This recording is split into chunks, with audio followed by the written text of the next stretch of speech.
on my right, Liesl Ponger, Simon Adamberry, and Ulrich Helthoff. Liesl Ponger has installed a museum here in KempingerSecession, a museum for ethnology, and like many museums in the reality, it got renamed in the last moment with a much more interesting title. It's now called Museum for Foreign and Familiar Cultures. And like each museum that is even worth visiting, it also has a snappy abbreviation. It's called MUKUL. And we're presenting two different shows in this museum at the moment. One is about a disappearing ethnic groups that we all knew at one time or another quite well. It's called The Vanishing Middle Class. And the other show in the museum is curated by Jeanette Pacher and is about the work, the photographic work of Liesl Ponger. I'm not allowed to tell you more because Liesl wants to tell you all the juicy details during her personal guided tour afterwards. The artist in the gallery downstairs is Yvonne Adamberry, an artist from Bilbao that has his first show in Austria, KempingerSecession. And he actually made three different installations that are linked together in three different rooms. In the first room you see close to 100 photographs in different sizes from human and technological interventions in landscape, in nature. And this dichotomy between culture, nature, technology, it's very important for Adamberry's work. The first project with the photographs almost developed a life of itself. It got really out of hand, he told me, because it came more and more and more and more and more. And he didn't even know where to store it anymore. So he transferred it again into a kind of sculpture or installation. And this is what I find always especially interesting and intriguing with his work, that it always hovers somehow on the threshold between abstraction and the concrete. You can neither decide in either way, and even like something concrete like a photograph suddenly turns into an abstract installation again.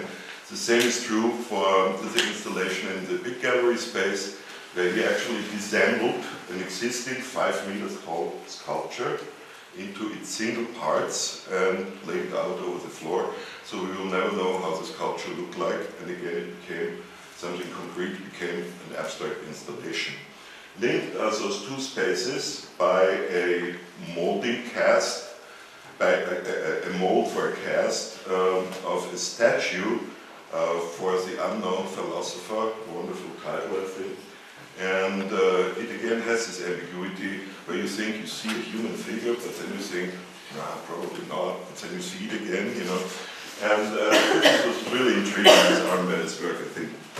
In the Grafische Kabinett, we show a movie by Ulrich Helthoff. It's called Cabinet, and it's after the novella A Christmas Carol by Charles Dickens. Ulrich is the main actor, the star in the movie, and he sees himself in the future and in the past.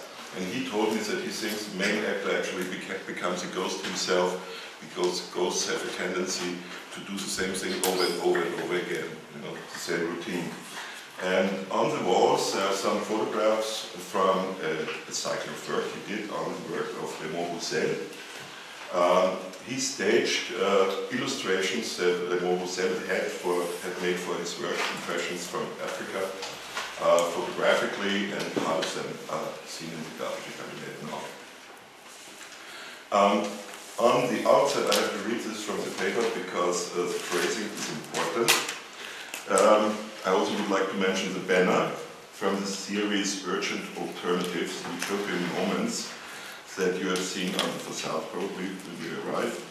It's part of a research project called Utopian Pulse Flares in the Darkroom by Ines Dujak and Oliver Ressler.